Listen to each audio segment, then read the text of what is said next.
Yo, what's going on, Sportsmafia fans? Guys, we're back. Back with another sport take here.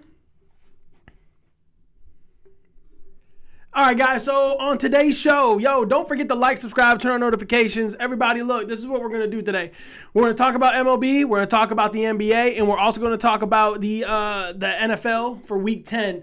I got all of the teams that are playing against each other below, right there with everybody's record, including NBA and NFL. Guys, don't forget to like, subscribe, turn on notifications, man. Don't forget to tell your friends, because we're trying to make this platform a little bit bigger now, guys. It's about to get that time where we want to start doing giveaways, where we want to start doing shout outs for people, where we want to start helping out people as well. So, guys, just tell your friends, get ready, because we're about to start it up. Here we go. Let's start with MLB. Let's start with the World Series, okay? So, Phillies versus the Astros was the World Series game. Phillies played at the Astros for the first two games. They won in Houston. They won 6-5 in Houston. They went up 1-0, okay? Everybody on SportsCenter and everybody around was saying, yo, man, the Phillies got it. The Phillies got it. The Phillies got it. I thought the Phillies had it too. I really wanted the Phillies to win so bad, because I don't like Houston. I don't like cheating. You have to cheat in order to get above, to step on others. Like, that's not a good way to do it. I personally don't like stepping on others. I personally believe in, if you're the best of the best and you know you're the best of the best, then what you should do is be able to climb the ladder correctly, instead of stepping on people in order to get ahead in life. Sometimes you have to do that. I understand it. I mean, I just don't condone it. But anyways, game 2. They're in Houston. Houston wins 5-2. Now the series is tied 1-1. They go to Philly. Philly beats them 7-0. Now it's 2-1. Everyone's saying, oh, Philly's got it. Philly's got it. Philly's got it. Philly's going to win. Philly's going to win. Game 4 comes in Philly, and Astros beat them 5-0. Then they stay in Philly again for the third game. Game 5, Houston wins 3-2. Then we go to Houston. Now, this is the funny thing. This is how everything changes. Like so many people are party hoppers. Okay? Because one week I hear them say, Philly's got this. Phillies are going to win. We're not worried. Philly's going to win. Then all of a sudden, Houston wins game 6, 4-2. They win the World Series. Now, congratulations to the Houston Astros. Congrats. You guys won. Finally, without cheating. No one's excited that you all won, besides maybe a couple million Houston fans. Everybody else is like, man, whatever. We don't really care. Cheaters never prosper, right? Well, in this sake, they did. But I got to say congrats to Philly, because nobody thought that Philly was even going to come close to the playoffs in the beginning of the first 2 months. Then when it came into the next 4 or 5 months, nobody was talking about Philly. Everybody was talking about Yankees, Dodgers, Astros, Padres, the Mets. Then everything started to change when it became like midway through the MLB season. Then everybody was talking about how, Atlanta's got this now. Oh, how this person's got this, or how this team has this, how this team's going to prosper, how this is going to happen.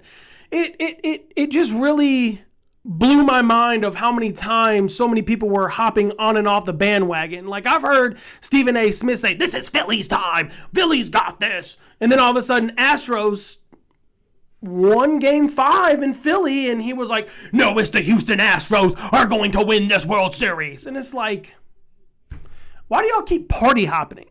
Why? Why do y'all keep party hopping? It just drives me insane. Like, I hate it when people party hop.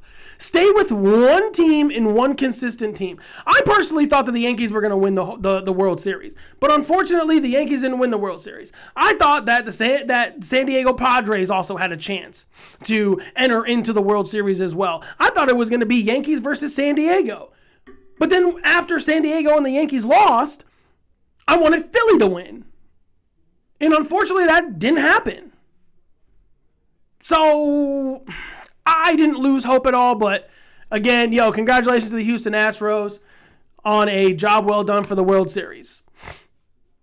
All right, guys, let's hop into NBA talk real fast. So I saw this thing on LeBron. LeBron is talking about how that he doesn't get enough calls for him. And he's the king of flops, okay? He really is the king of flops.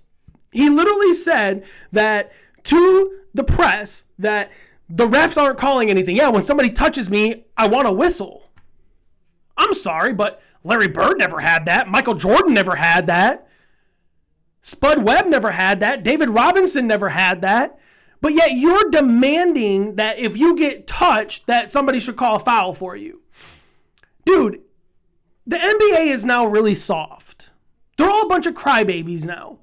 There's maybe a couple people that aren't crybabies, like maybe DeMarcus Cousins isn't that much of a crybaby in the league. I mean, he does kind of get like a little attitude problem, but that's always the deal of the game. Like, you're always going to have somebody that's going to get upset because you're either one, not winning, two, you're not making your shots, or three, your teammates just aren't playing up to their part of the bargain. Okay? I understand that 100%. That's called passion. But LeBron, for you to say, oh, if I get touched, I think that I need to get a call. No, bro, that's not how this works. You're supposed to be the best player of all time, right? So the Lakers are now probably the worst team in the NBA right now. They are at 2-9. All right. They are probably the worst team in the NBA at this very moment right now. And I think that the pressure is getting to him, because now it is starting to show that maybe LeBron just isn't the best player to ever play the game. But then everyone's going to start throwing his age in there. Everyone's going to start saying that, oh, LeBron is so old now. He's in his 39. He's in his early 30s, and he's this and he's that. Dude, Vince Carter played till he was like 45 years old. Vince Carter kept playing till he was 45 years old. And you're sitting here trying to tell me that LeBron is in his late 30s. He's not going to be a contender like he should be. No. Vince Carter was still scoring 20 points a game when he was 40 years old.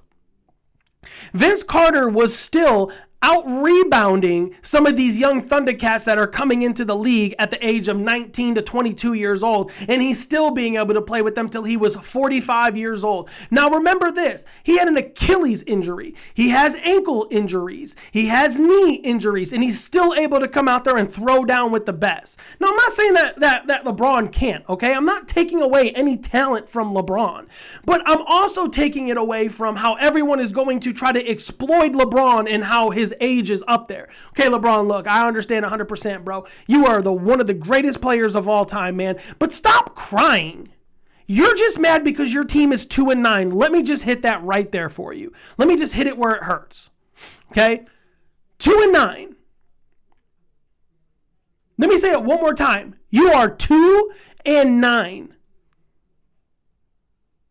I would expect that from the Detroit Pistons. I would expect that from the Atlanta Hawks. I would expect that from Portland.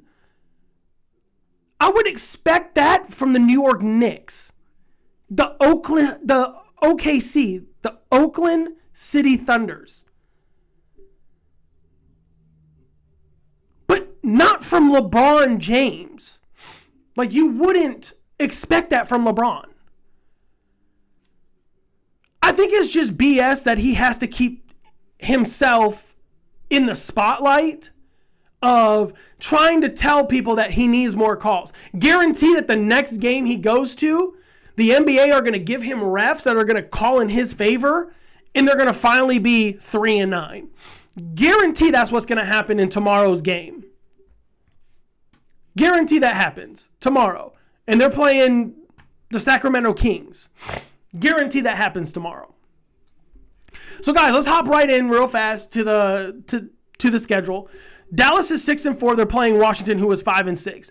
Dallas is on a 2-game winning streak. Washington's on a 1-game winning streak. Washington is looking fantastic right now as well. Dallas is looking pretty decent. I expected Dallas to be a little bit more higher up just because of the team that they have around Luka. But again, I personally think that that Dallas should be at least 10-1, or I'm sorry, 8-2 right now.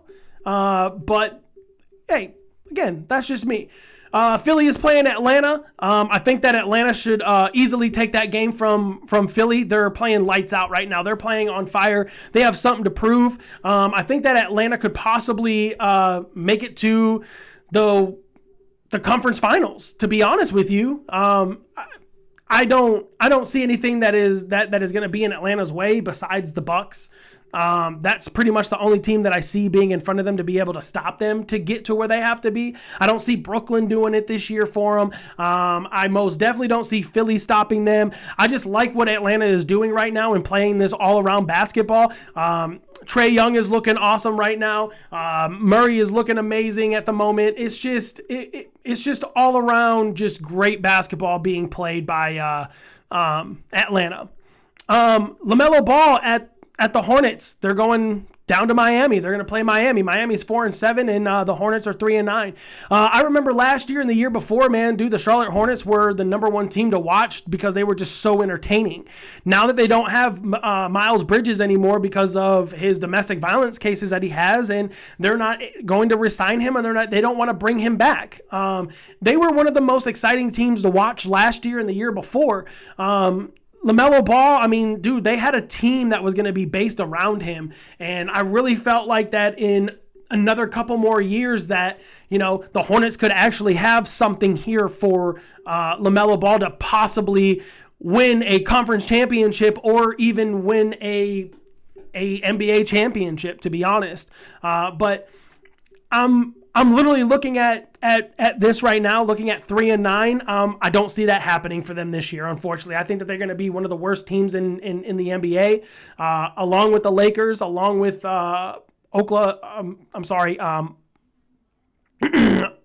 OKC. Sorry about that, guys. I was looking and reading at something else. OKC, and again, Orlando is probably going to be one of the worst teams in basketball, along with the Houston Rockets. But you know, guys, it's just the beginning of the season, so we'll honestly see what happens. It's only been not even 3 weeks yet, and the games are already looking potentially how everyone is starting to say, oh yeah, well, these teams are going to make it. We got Portland versus New Orleans. They're going to go down to the Pelicans. The Oklahoma City Thunder are 4-7 in this division. So they're pretty roughly close between each other right now. Portland is 8-3. New Orleans Pelicans are 6-5 right now.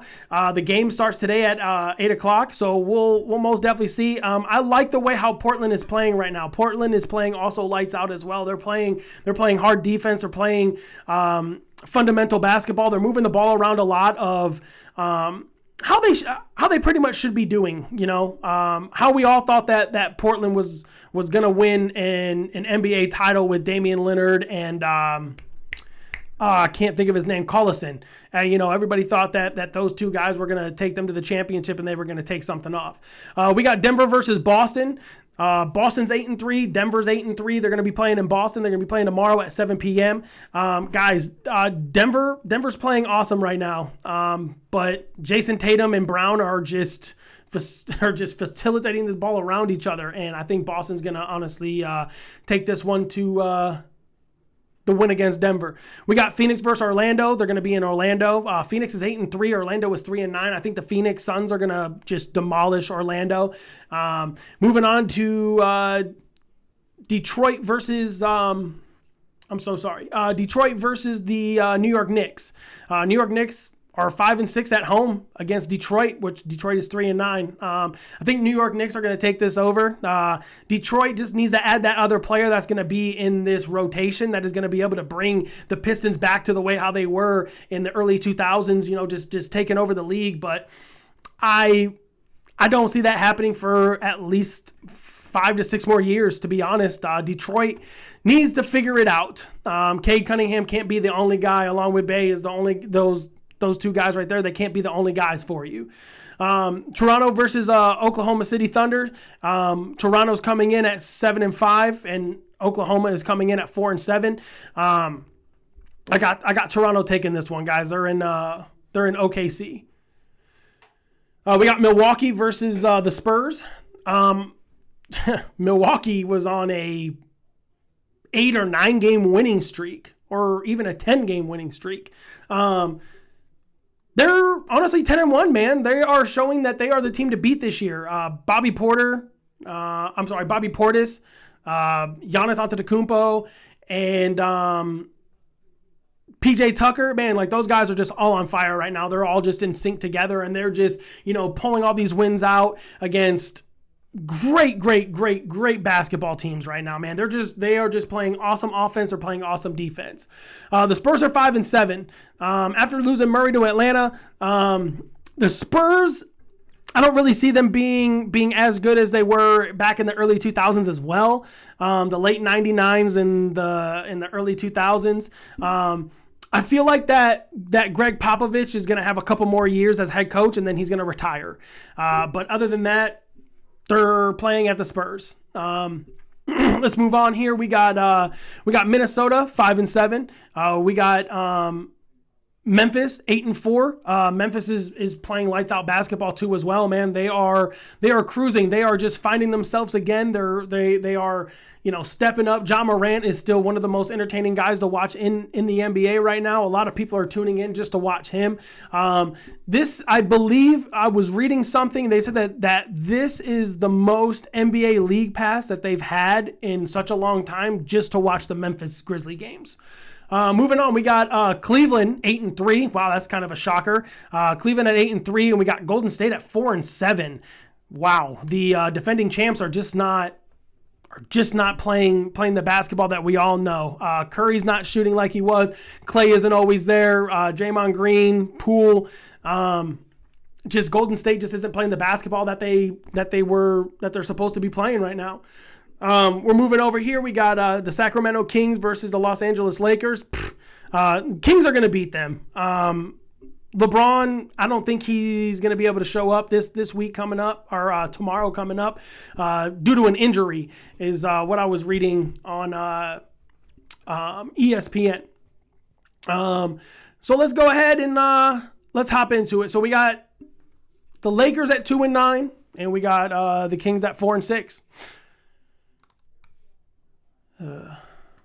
All right, guys. So tonight at 8 p.m., man, we got the Carolina Panthers at home versus the Atlanta Falcons. I'm going to go ahead and take Atlanta. I think Atlanta's going to beat them 2-0. Falcons money line is at negative 145. Panthers are at plus 122. The spread is at minus 2.5, and the over-under is at 41.5. Guys, I'm not really big on sport bet numbers. I just normally just take the team straight up. If I had to pick from a couple weeks ago watching this game, I would most definitely pick the the over in this game. The way how that they were just throwing and just playing DJ Moore, Marcus Mariota, the defenses were playing amazing. PJ Walker was honestly running the game with Cordell Patterson back in this Atlanta lineup. I don't see why it wouldn't go over. I got Atlanta at 2.5. Moving on to Sunday, November 13th. Let's do it. We got Seattle at 6-3, and we got the Bucks at 4-5. And before I move down, NFL.com has them at 14-10 for the win. Atlanta wins 14-10. To be honest, guys, I got this game going 28-21. Atlanta. Seahawks are 6-3. The Bucks are 4-5. They're saying that the Seahawks are plus 130 and the Bucks are minus 155. Seahawks plus 2.5. The over/under is 44.5. This game is kind of easy to predict because Tom Brady isn't throwing as many touchdowns. Leonard Fournette just isn't helping out. It's all kicking game. If it was me, I would do the under 44.5. I think that the game is going to be 20-21. I do think that the Seahawks are going to win. I think the Seahawks are going to score 3 touchdowns. I think that Kenneth Walker is going to have 1 touchdown for 130 yards. But I do have the Seahawks at 130 plus 2.5. I think that it's going to be a toss-up. Geno Smith is just making it work for that offense. It's just really, really, really crazy to watch him and Tyler Lockett and DK Metcalf. I mean, he threw it to Fant a couple of times too for a couple of touchdowns. I think Fant had his highest career fantasy points scored. And Kenneth Walker is just being a beast right now, man. I mean, he's rushing over for 100 yards a game with a half of a touchdown is what they're predicting every game. So I got the Seahawks all day long. This game is going to be a little bit difficult for me to figure out who is going to win.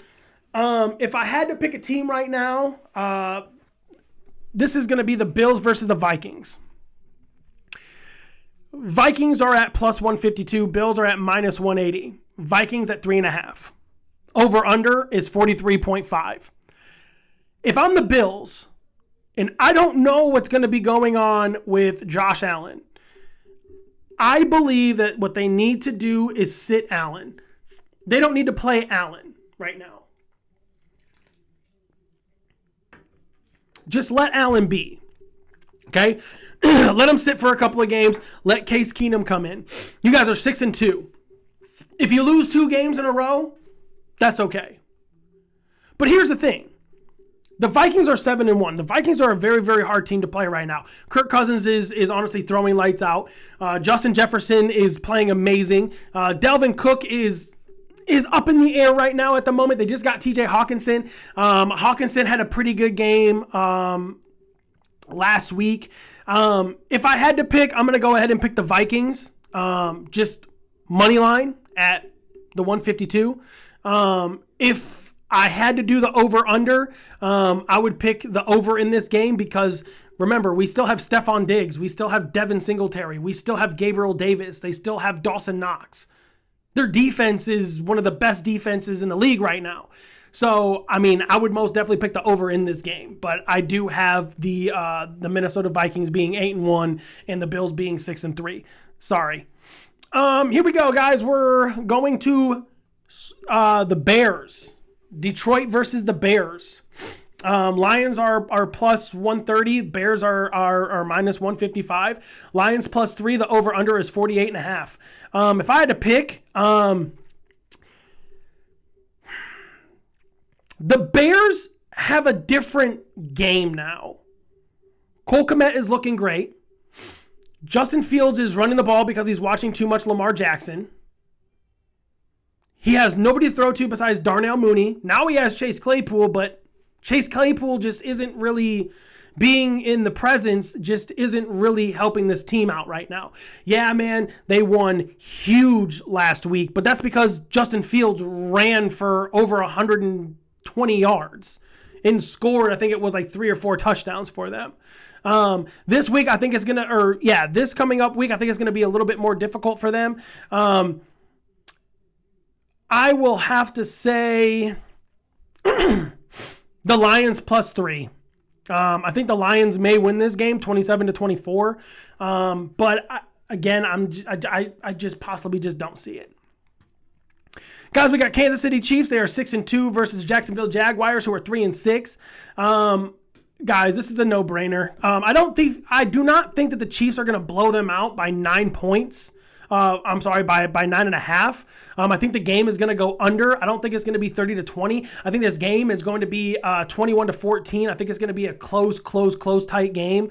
I do want to say this, though. If you're feeling a little gutsy, I would pick the Jags at plus 9.5. That's not a bad thing to have. I mean, not a bad bet to do. Trevor Lawrence is throwing pretty decently. I mean, he had a really, really, really big game 2 weeks in a row. I would just have to give it to the Chiefs here to win, but I would honestly cover the spread at 9.5. I would go ahead and go to Jacksonville and give them 9.5 for sure, 100%.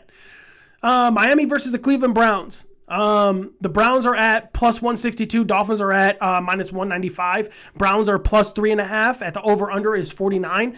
If I had to pick this right here, I'm going with Miami. Miami's going to win. But here's the problem, though. I think that Miami's going to win 38-35. So I'm going to go with the Browns plus 3.5. And also on top of that, for the over-under, I'm picking the over in this game. Because you have Waddle, you have Hill that are just scoring unbelievable touchdowns or having unbelievable yards. You have Nick Chubb that is showing off. You got Jonathan People-Jones that is actually starting to get into rhythm. You got Amari Cooper that is starting to get into rhythm. David Njoku is looking great. If I had to pick right now, I would honestly do the plus 3.5 with the Cleveland Browns. Yeah, dude, I still think that Miami is going to win this game, but Miami has been winning by the skin of their teeth every single week in and week out. I think I've only seen one blowout by them. But other than that, like, they played the Baltimore Ravens. Close game. Browns. Close game. Same thing. We got the 6-2 Giants going to Houston against the 1-6-1 Houston. Man, I think the Giants are going to blow them out 28-14. I would go with the Giants minus 4.5. The over-under, I would pick the under.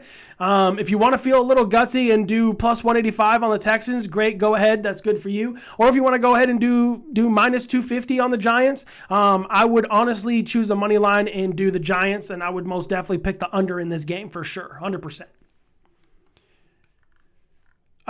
Here we go with the Pittsburgh Steelers. Pittsburgh Steelers are going to the Saints.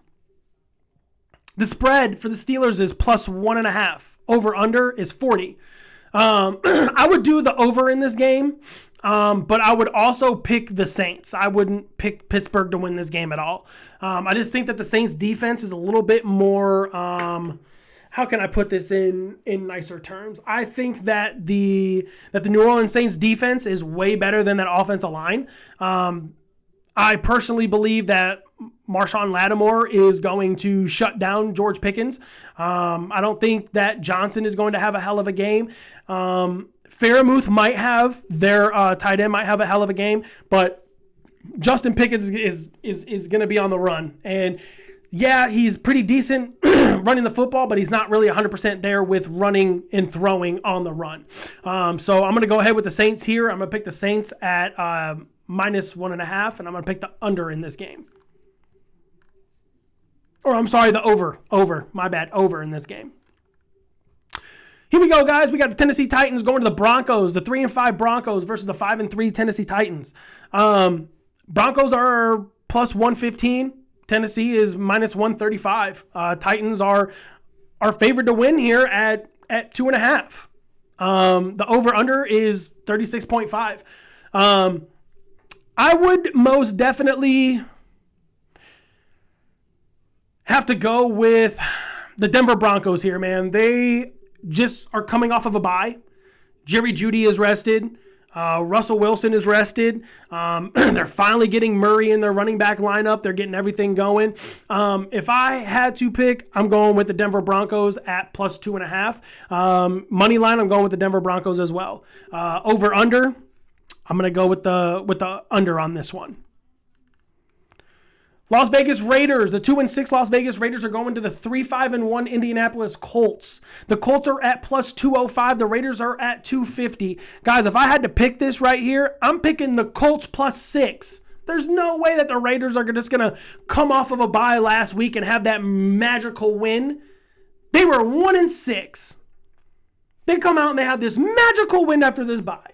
Now they're 2-6. I don't think it's going to happen again. I think that they're going to win, but I don't think they're going to have this blowout game that they had last week.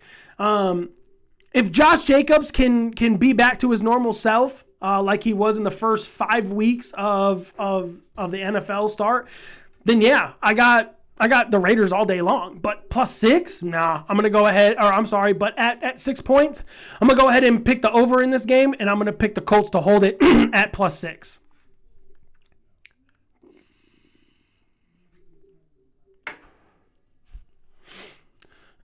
Here we go. Moving on. We got the 6-2 Dallas Cowboys going up against the 3-6 Green Bay Packers. Guys, the Cowboys are doing it this year. They're not going to win the Super Bowl, but they're doing it this year. I still got Philly to win the Super Bowl, okay? I still got Philly to win. But here's the thing. Dallas is giving every single team a run for their money at this very moment. With Cooper Rush in, Cooper probably had the longest winning streak that they're probably going to have this year. Guarantee. Dak Prescott, I don't think that Dak is that great of a quarterback. I personally don't think that CeeDee Lamb is that great of a wide receiver. I personally do not believe that Ezekiel Elliott is that great of a running back. What I think is that Tony Pollard should be their guy. You're going to go ahead and try to pay Ezekiel Elliott for another 6-7 years for multi-millions of dollars when you have Tony Pollard that is running the ball harder than Ezekiel Elliott. I don't care what anybody says. Y'all can sit here and fight me on it. We can sit here and have a long-ass conversation about Ezekiel Elliott versus Tony Pollard all day long.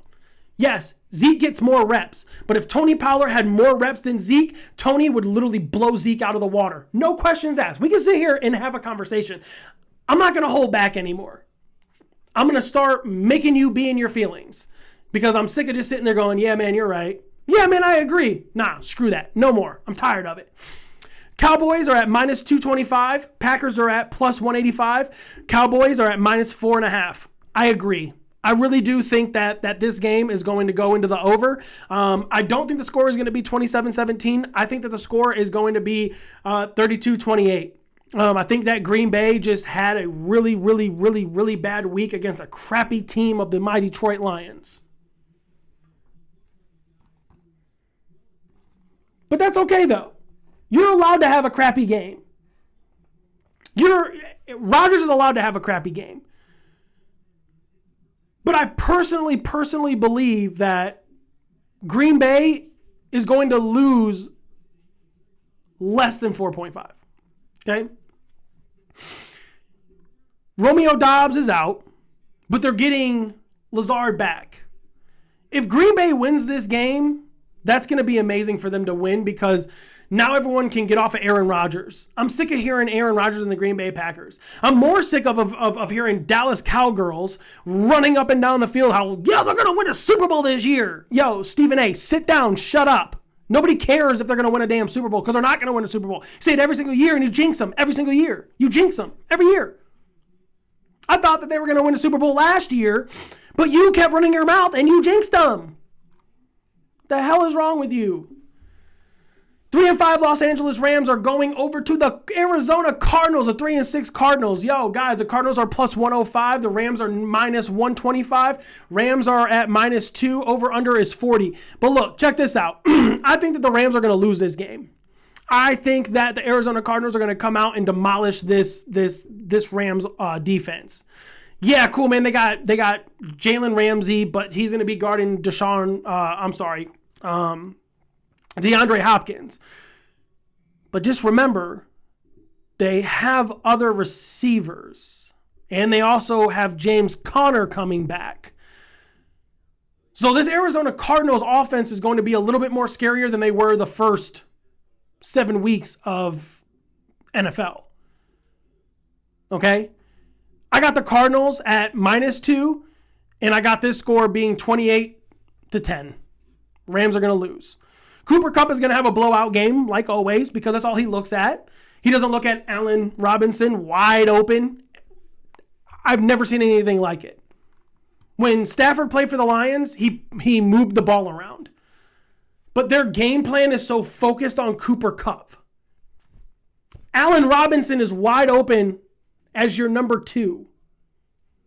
Higbee is wide open over the middle on a slant, and you still throw it to Cooper, and you sail it over his head.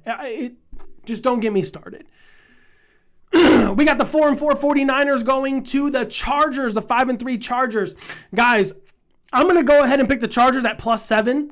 I am going to be betting on the money line for the 49ers for -350. The over-under, I'm going to go over in this game. This game is going to be close. I think it's going to be 32-30.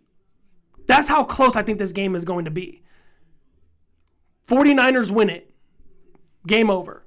With Deebo Samuel's coming back, with Brandon Ayuk looking great, with now Christian McCaffrey is starting to fill his way in. But they just brought Christian McCaffrey over just to take over Debo's job. And that kind of sucks. You're going to pay a wide receiver $73 million to have another guy come in and just do his job. It's kind of a bullshit thing. But hey, look, I'm not the coach. I'm not the general manager. I'm not the owner. If I was, it'd be different.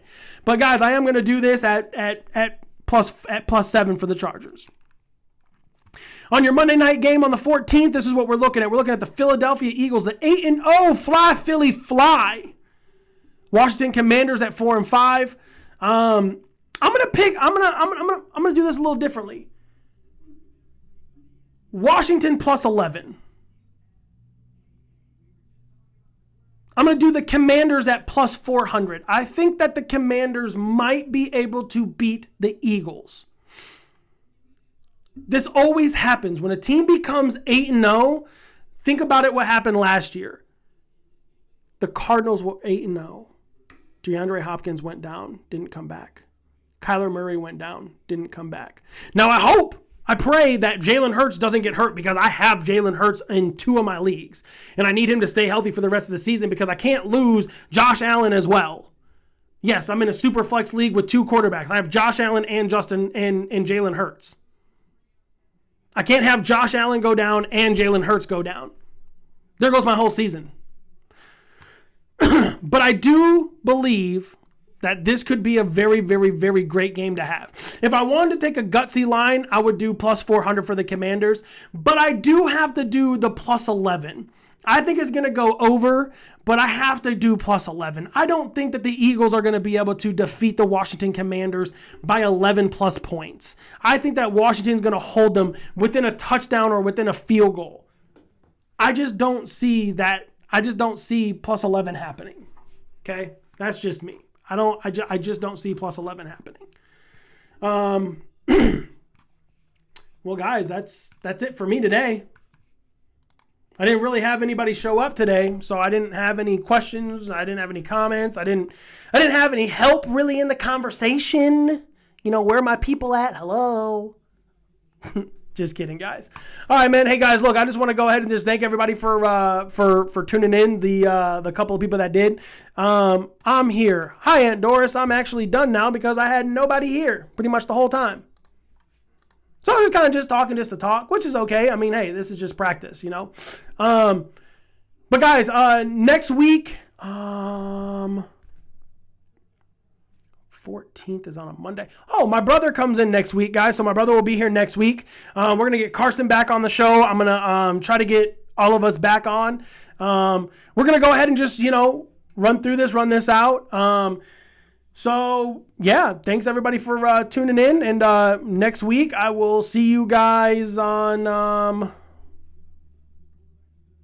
Wednesday or Thursday. I'll figure it out. Whenever my brother shows up, we'll most definitely talk and we'll figure it out and we'll see where we're going to be at with this.